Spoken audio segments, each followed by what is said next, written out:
Oke Ketua,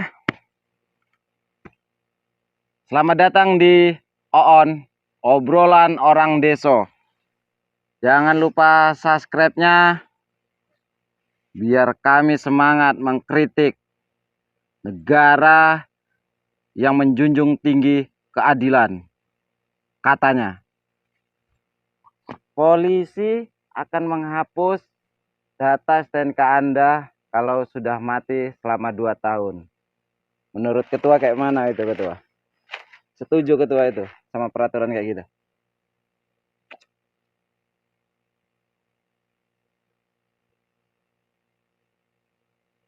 Apa gunanya itu? Kalau menurut Ketua nggak setuju? Enggak lah. Masa dia STNK 2 tahun, masa harus dihilangkan identitasnya sama dengan bodong? Untuk gimana ya, rugi masyarakat. Tapi kalau mungkin kalau dia pelatnya mati selama dua kali 2 periode, nah itu masih maklum lagi. Kalau pajak 2 tahun gimana? Oh jadi kok yang platnya mati selama 2 periode setuju Ketua dihapus? Setuju, karena nggak ada kemasukan pajak sama negara. Nah sekarang berita yang beredar itu STNK berarti pajak kan? Aduh, pajak Ketua nggak dapat. Jadi kalau andai kata lah awak bawa kereta ini, bawa sepeda kereta lah kan ke sana kemari awak, sementara pajaknya mati 2 tahun, platnya masih hidup. Kita punya SIM hidup, masih berlaku SIM-nya. Jadi ditarik keretanya. Berita yang beredar kalau udah mati nih, udah berlaku peraturannya, kendaraan disita. Nah, jadinya bodong dia. Padahal kita beli itu ada surat-suratnya, tapi dia nggak bodong karena udah dihapus datanya. Nah, kemana lah itu? Ketua ini beli kendaraan itu, dia nggak bodong, padahal ada surat-suratnya. Karena kondisi ketua waktu mau bayar pajak, anak sakit. Hihi.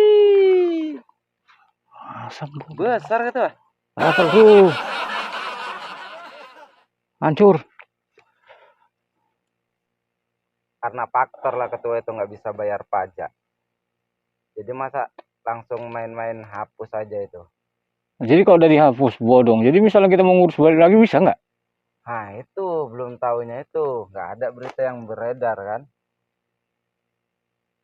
Kan banyak namanya orang di kampung ya kan. Orang di kampung itu kan ada aja hal yang gara-gara nggak bisa bayar pajak. Ya kebutuhan orang itu kan ya nggak selamanya punya duit, punya ekonomi orang mampu.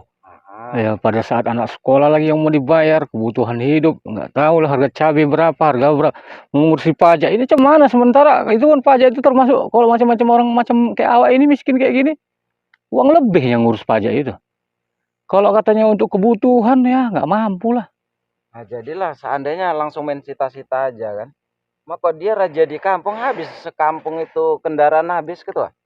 Habis diangkuti lah, kena sita kan. Jadi untuk orang itulah semua. Iyalah, udah kena sita, ambil negara lah katanya. Jelas nih polisi-polisi ini. Jadi kalau mau disita yang dirazia, udah yang di kota-kota aja lah kan. Masalahnya kalau udah di perdesaan udah pasti. Paling 10% ya kalau 10% di desa itu yang ngurus bayar pajak. Yang lainnya rata-rata yang mati pajak semua. Karena apa ya? Karena ekonomi orang tadi baru satu lagi. Kenapa orang takut ngurus pajak? Karena selama ini citra polisi itu jelek. Takut orang ngurus pajak itu. Lah ya kan, rahasia umum. Pendapat masyarakat kayak gitu kan. Malah kalau boleh disurvei, semua pendapatnya samanya kalau masyarakat itu polisi tetap jelek. Jadi dibikin lagi peraturan seperti ini, tambah jelek dia. Tambah mampus lah polisi. Seolah-olah jadinya terlalu semena-mena ya kan. Bebas aja orang itu kayak gitu. Nggak dipikirkan perjuangan beli kendaraan itu, makan nggak makan, kredit lagi. Orang beli kendaraan itu bukan semata-mata untuk kesenangan. Rata-rata untuk mata pencariannya. Jadi kalaupun nanti disita selama 2 bulan nggak orang pajak disita kereta awak, Ya 2 tahun. dua tahun cuman. Apalagi mau cari makan mencuri lah terakhir. Mencuri pun udah bahaya ketua. Nggak ada kendaraan. Gimana masa bisa nyuri lari? Habis nafas. Kadang masyarakat udah baik, udah kayak mana ya, udah cari makan tuh jujur. Udah tenang-tenang aja ya kan. Ini dibuat lagi masalah-masalah baru. Apa mungkin gini ketua? Ditambah BBM naik. Nah, apa orang ini ada kesepakatan terselubung atau kayak mana ini? Udah jelas ada peraturan baru, ditambah BBM naik. Enggak, jadi ini tujuannya loh. Tujuannya itu apa sekarang? Tujuannya itu kalau 2 tahun pajak nggak dibayar, disita. Tujuannya apa? Mau mentertibkan. Tertibkan cemana? Apa maksudnya? Jadi kan awak bisa tahu, misalnya mau mentertibkan macam razia-razia, mengantisipasi kereta bodong, oke lah yang kayak gitu. Jadi kalau katanya 2 tahun pajak nggak dibayar, kereta disita, maksudnya apa? Tujuannya apa yang dibikin kayak gitu? Kalau seumpamanya tujuannya biar taat pajak, kalau seandainya tujuan pemerintah masyarakat taat pajak ya, nah gitu seandainya. Gimana pandangan ketua? Sebenarnya kalau taat pajak itu semua masyarakat tuh mau. Cuma lagi-lagi gini, lagi-lagi cemana? Lagi-lagi orang tuh udah takut sama polisi. Jangankan mau ngurus pajak, mau jumpa bercakap sama polisi aja, wah masyarakat udah ketakutan kok. Kenapa? Karena selama ini pula citra polisi itu memang nggak baik sama masyarakat. Tambah kasus yang baru-baru ini. Nah, ini lagi kasus siapa? Si Brigadir J. Tembak menembak di apa? Di rumah polisi. Yang ditembak polisi. Yang nembak polisi. Yang di mati. Rumah polisi. Nah, yang mati? Yang mati polisi. CCTV. CCTV mati. CCTV mati. Tiba-tiba timbul lagi CCTV. Kemungkinan isinya mungkin udah nggak sama aslinya.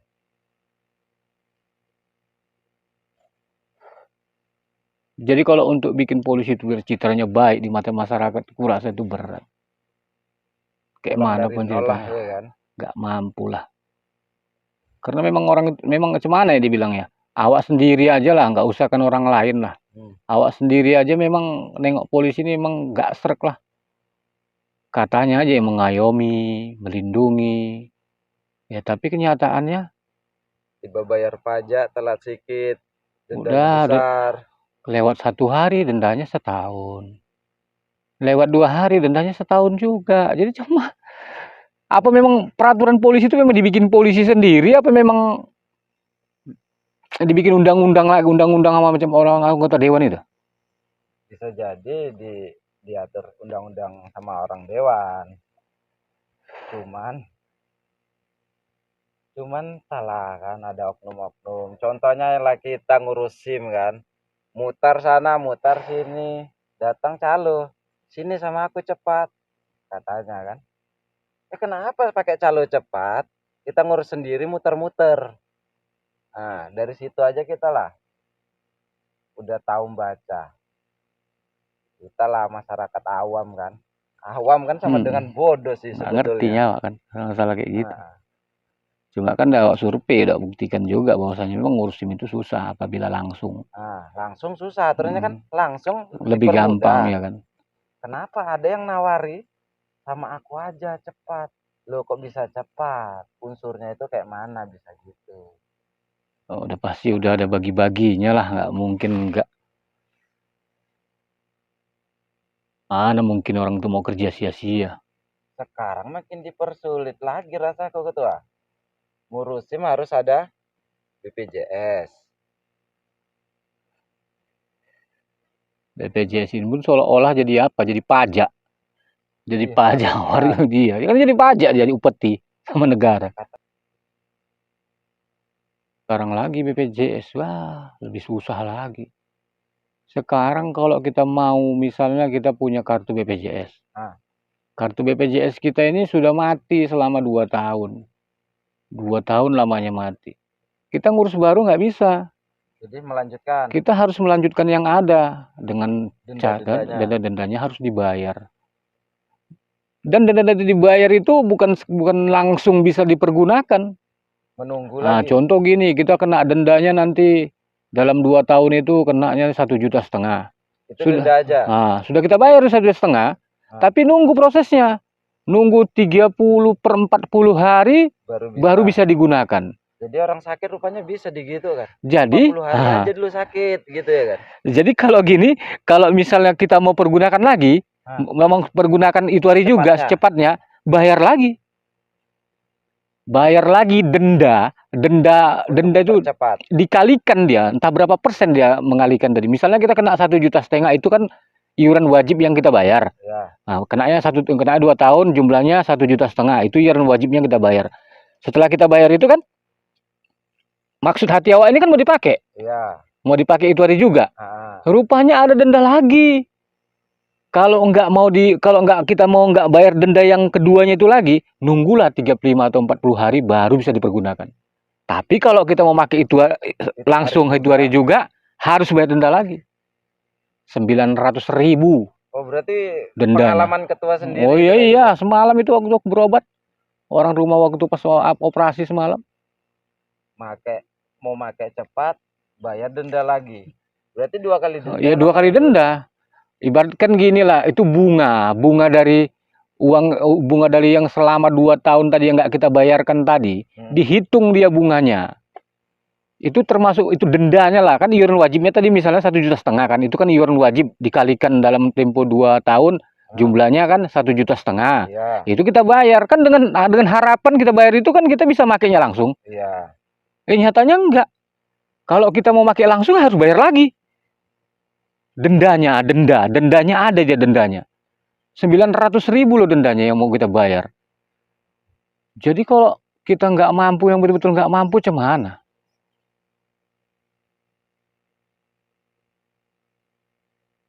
Disusah-susahkan. Apalagi yang terasa kali orang kampung kan ketua. Ya iya. Orang pedesaan itu udah jelas hasil buminya dibayar murah. Tengoklah sawit. Sawit murah kan. Apa segala macamnya lah. Sawit murah, sementara penghasilan orang rata-rata banyaknya, kalau untuk Indonesia rata-rata dia petani sawit. Macam kita lah, macam aku lah di sini di Riau ini kan. Sawit rata-rata 90% penghasilan orang tuh sawit.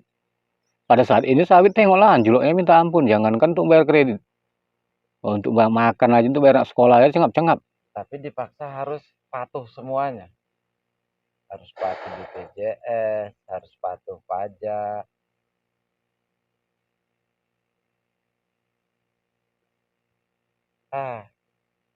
Dikaji-kaji dulu kawan-kawan yang di sana lah. Bapak-bapak pejabat itu. Kalian surveinya jangan di kota. Masuk dulu ke kampung-kampung. Kalian ngerti. Tengok kami yang di kampung-kampung nih. Jangan survei baru 1 desa udah pukul rata se-Indonesia. Mampus. Payah memang sekarang ini, semua serba sulit. Duit. Serba sulit dan serba duit. Inilah zaman sekarang ini. Atau gini, ini menduga-menduga kan. Pendapat pribadi aja ini. Dibuatnya kayak gitu berarti kan banyak pajak ini kan. Untuk bangun ini ibu kota negara ini di Kalimantan. Bisa jadi ya. Nyari tambah-tambahan kan. Dari mana lagi dikeruk orang itu kan, kalau nggak dari masyarakat. Kok mau pinjaman ke negara lain udah 7.000 ketua. 7.000 T. Sri Lanka 700 sekian. Collab. Nah, bubuk dia kan. Ada Zimbabwe itu sekitar berapa ya? Di bawah 100 Zimbabwe. Collab. Kita 7.000. 7.000 ada satu lagi. Apa lah ya? Zimbabwe, Sri Lanka, ada satu lagi. Pokoknya 3 negara itu kok disatukan. Indonesia masih menang. Masih menang pinjamannya. Enggak collab. Enggak collab. Hebat juga ya. Indonesia. Tapi kok bantuan ketua. bantuan ada bantuan presiden, kan? Heeh. Kan nampak sering lah itu Iya, berita-berita kayak gitu, bantuan nampak lah kan. presiden. Utang kenapa? Nggak utang presiden kah gitu kan? Iya, Harusnya kan kayak gitu sih. lucu ya kan. Nah, Nanti bantuan presiden. presiden. Berarti mulialah si presiden ini, hebat lah. Nah, Tapi kalau utang nggak ada utang presiden, utang Indonesia negara. Jatuhnya utang negara. dipaksa lah semua harus bayar pajak. Ini bangunan kan ada juga bangunan yang membangun di tanah sendiri. Ada itu ketua, kena pajak. Oh iyalah, kalau itu memang ada pajaknya, pajak bumi bangunan namanya, PBB. Pakai lagi kan? Iya, misalnya kita beli tanah, Nah, beli tanah kita kan kena pajak. ada pajaknya, tanah tadi ada pajaknya. Nah, Bikin bangunan pun kita ada pajaknya lagi. udah beli nyawa mahal. Iya, pajak bumi bangunan kalau nggak salah, PBB. Kena juga dia pajak bumi bangunan Duitnya per tak kemana tahun. itu? Pola nih orang itulah. Kalau untuk memperkaya diri sendiri, Indonesia lah jagonya. Hebat, kita akui lah. Gak ada yang lain-lain selain Indonesia. Nanti koruptor, penjaranya kenanya 5 tahun paling banter. Paling kuat itu 5 tahun. Nanti dijalinan cuma 3 tahun. Udah keluar Tiba-tiba dia. udah nongol Iya. aja dia kan. Salut nyawa kayak gitu dia modelnya. Nanti dia korupsinya 1 triliun, dijalaninya 5 tahun. Yang 1 T tadi aja uangnya nggak habis-habis. Macam mana enak korupsi. Tapi itu yang jadi masalah fasilitasnya itu. Wih, mewah kali orang itu. Tengoklah di TV-TV itu yang ketangkap itu. Ada bisa masuk. Wih. Oh, cair-cair aja. Lah. Kau yang korupsi itu enggak? Hah? Oh, udah 2 Ketangkap ekor kau dia. kan? Tapi ada yang kabur itu tuh. Inisialnya tuh Apeng gitu, inisialnya. Ada yang parah lagi nih, satu lagi. Dulu Bang Sunturi collabnya kena 7T aja orang udah kebingungan. Udah hebat kali rasanya itu Bang Senturi kena 7T. Ini ada yang 70T, santai-santai aja. Ini pun dia apa di Riau punya kejadiannya. Banyak kali asetnya di Riau ini. Kabur pula ya kan? Kabur dia, lari. Udah jelas gini, anggaplah negara ini rumah kan. Keluar rumah dia. Nah, dia keluar rumah, berarti kan sebelum keluar bagi-baginya iyalah. ya kan? Pasti dia ngelewati pintu depan, pintu belakang, dari jendela, dari angin-angin, kan semua bisa dilewatinya. Cuma kan ada yang jaga. Jadi gimana dia keluarnya? Masa gampang dia keluarnya? Pasti kan ada bagi-baginya. Orang awam sampai segitu loh mikirnya, cepet gitu. Orang itu kok enggak ya? Orang itu santai aja. Gitu. Karena ada bagiannya masing-masing. Dia anggap nggak kriminal. Kalau nggak salah aku sebut PT-nya itu Duta Palma kalau nggak salah. Duta Palma ya, Riau Duta Palma, kan? Iya, Duta Palma. Nah, di kampung ketua inilah. Kampung gue inilah Duta Palma. Inilah dibilangkan jadi budak di negeri sendiri. Herannya gini ketua, kan BBM naik ini. Nah, BBM kan naik. Aku baca berita. Riau ini termasuk tinggi dia harga BBM. Di Jakarta lain, di Sumatera Utara lain, di Jakarta berapa gitu kan? Nah, nanti muncul di sini tuh. Nah, tiba-tiba di Riau kalau lebih tinggi. Padahal kan minyak ada di Riau kan? Iya. Nah, ada sumber minyaknya di Riau. Kaltek dulu itu kan di sini dia. Kaltek itu kan di sini di Riau. Lu kok orang Riau belinya yang mahal? Kok di Jakarta kok murah? Minyak goreng gitu juga. Sawitnya banyak di Riau. Paling mahal di Riau juga minyak goreng. Di mana-mana udah 14.000. Di sini masih 16.000. Luar biasa. Kadang-kadang mau merepet takut kena tangkap ketua. Katanya penghinaan. Kami nggak ngina, kami curhat. Tolonglah paham-paham. Survei di desa, jangan di kota. Dulu harga sawit 3.500, makmur orang Riau ini. Datang bapak yang satu itu, bapak apa itu? Allah! Jatuh orang Arab. Jatuh. Udah masuk air? Udah. Bapak yang apa ini? Bapak kita lah. Oh, bapak lutut. Mm-mm. Lutut lagi. Kepalanya kapan? Gitu. Enak dia memberhentikan ekspor. Wih. Oh, itu gara-gara sawit turun itu diekspor itulah masalahnya Iya, berarti. diberhentikannya ekspor. Jago memang dia.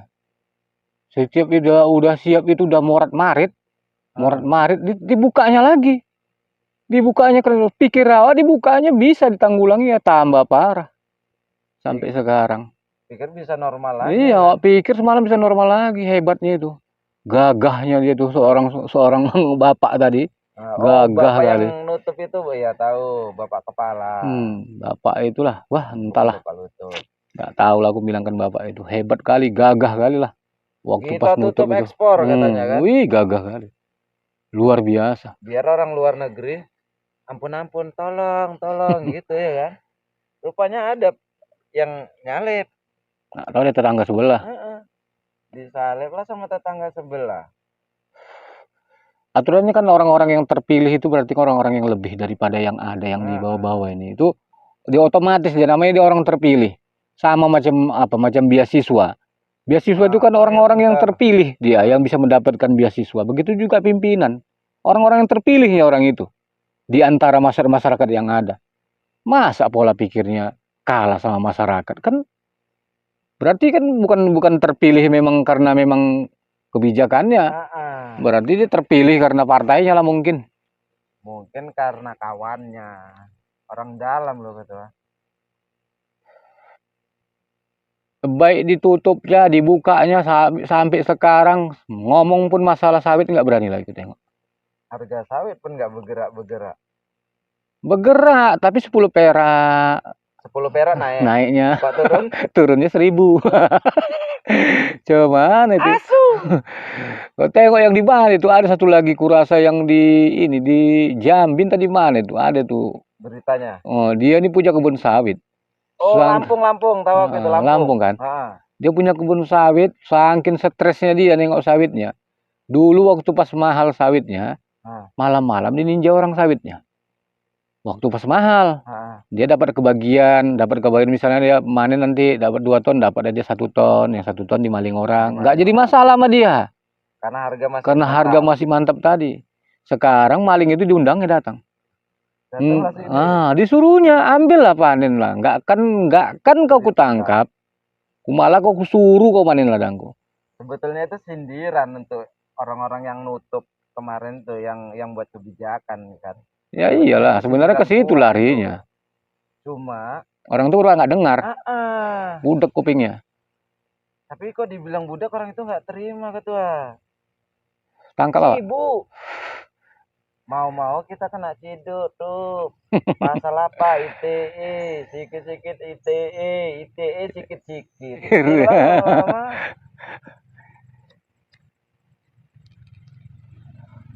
Banyak juga manusia-manusia. Wah,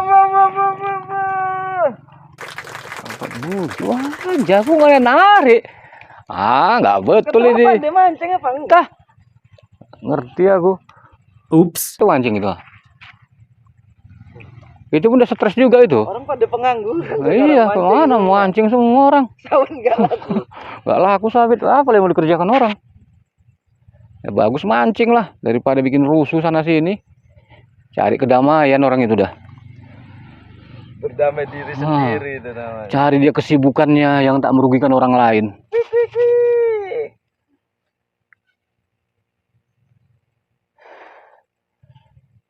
Bapak-bapak sana mau beli ini harga-harga 1 M gitu. Tolonglah. Payah kami loh. Kendaraan dianggap bodong. BBM mahal. Kami kerja butuh kendaraan. Kendaraan butuh minyak. Kalian pikir-pikir lah sikit kawan. Kan? Putus mata pancingnya. Rapuh gitu. Tuh, tarik gini aja sih, kita gitu. Iya, dia apa dia grogoti. Wik wik wik wik. Oh, dapat 3 dia. Awak 1 ekor pun belum. Aduh, negara ini ketemu gara-gara negara itu tadi, bahas negara. Iya, jadi nggak fokus kok mancing. Aku fokus-fokus aja. Rugi awak terakhir. Udah nggak didengar, tadi dengar entah nggak omongan awak. Curhat sama pokok sawit nih awak ini. Anggap aja kita curhat sama pokok sawit. Kalau kita gini, Pak, tolong kami, Pak. Orang itu anggapannya gini, saya sibuk teman-teman. Saya lagi rapat.